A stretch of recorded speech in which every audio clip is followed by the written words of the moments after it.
We got some new content today, and if I'm being completely honest, it's kind of underwhelming. The final spotlight came out for April, and looking at these cards, I'm going to go through all of them for you guys and give you my opinion.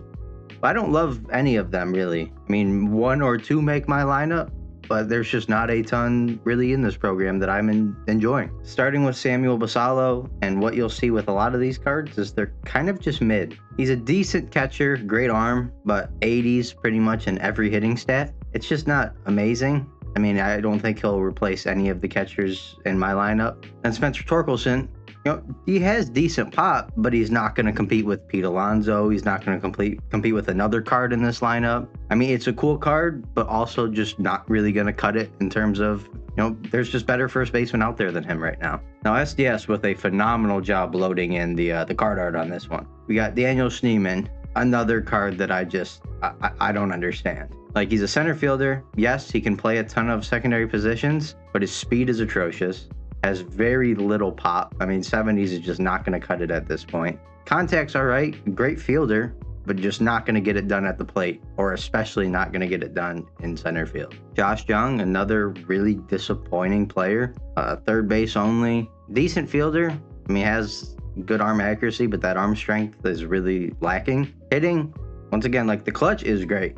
Like, the fact that he has 112 clutch is really nice, but the pop is just mid. Like, it's just showing up with all of these cards. They're just incredibly mid. Same goes for this Justin Robleski. Just can't have a pitcher throwing 94. It just isn't going to work at this point. I don't love his pitch mix. I mean, don't get me wrong, he has some decent pitches, but 94 fastball just isn't going to cut it. I don't care what overall you are. I don't care what part of the year it is.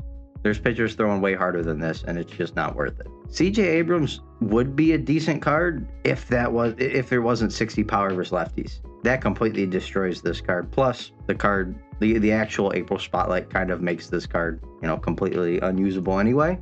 But it's a decent lefty shortstop. I mean, I guess you could have him off your bench, just for righties, because that's really all he can do.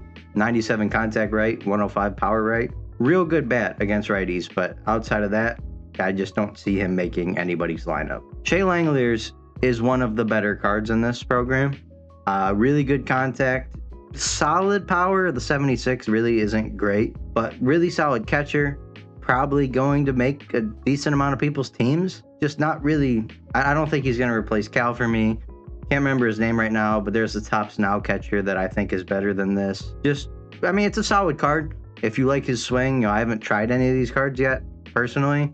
I'm just basing this off stats. But if he has a good swing, I mean, this might be a really solid card to add to the lineup. 82 clutch does scare me a little bit, but a decent catcher overall. This is a card that I added to my lineup immediately.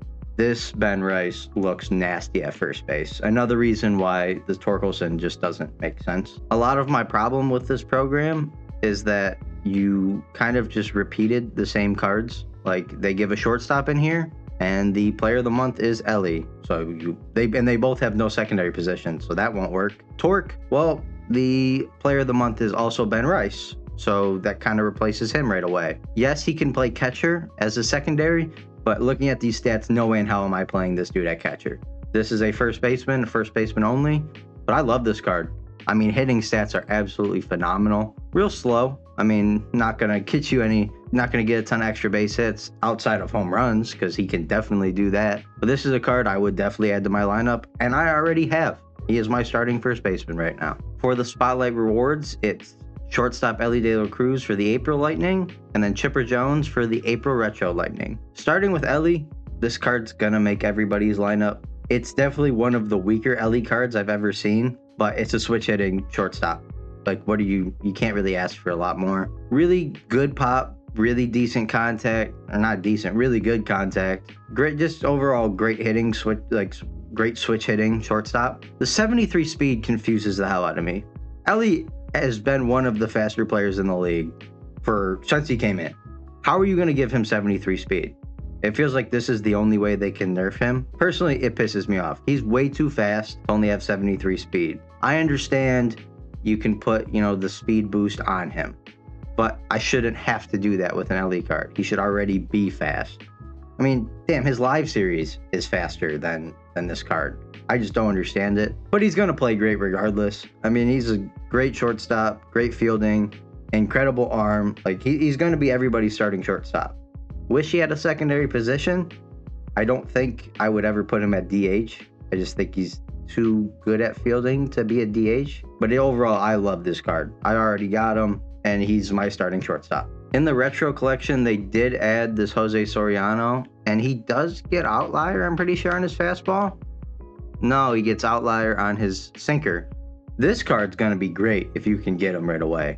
I mean, he's throwing 99 on the fastball. He has outlier on his sinker, the knuckle curve, splitter, and slider. I don't know if there's enough break or difference between the velocities for this card to be great, but I like the pitch velocity at least. He's going to be throwing hard, and that's a lot of what you can ask for right now. And I see 116 clutch. So this card might be really good. That pitch mix does scare me a little bit. I don't know if there's enough variance in that, in just the velocities. And then for the Retro Lightning Complete Collection reward is this Chipper Jones. And if you don't have Miggy, this is a great third baseman.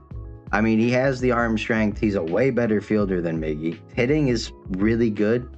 I mean, I wish the power was a little bit higher. The only issue, once again, no secondary position. You are comparing this card to another card you pretty much just added in that Miggy. That's the only reason that this program has kind of been disappointing to me, is they're just repeating a lot of the same positions. I think this card looks really solid. I think this card could make a lot of teams, especially at the DH position. It's just kind of disappointing to me that they're just repeating positions. Like, we got multiple first basemen.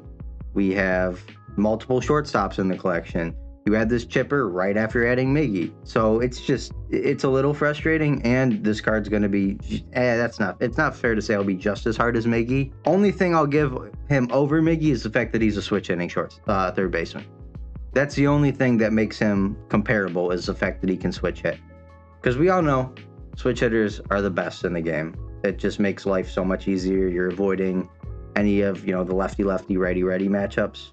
That's what makes this card, comparable. But if you have even the 95 Miggy, I think it's just gonna be better than this card. And without a primary or a secondary position, I don't know if he'll DH. I have some other cards in my lineup that I think are better in the DH spot than him. But I mean, overall, it's a cool Lightning collection. Was kind of hoping to see Jordan as the Lightning reward, but getting Ben Rice, a brand new first baseman that I absolutely love. And then all LE cards are going to be fun. But overall, I'm a little disappointed in the April Spotlight. It just wasn't exactly what I was expecting or hoping for. And I don't love the cards. But it's new content. It's new cards that you could potentially love and add to your lineup. I mean, I haven't played with these cards yet.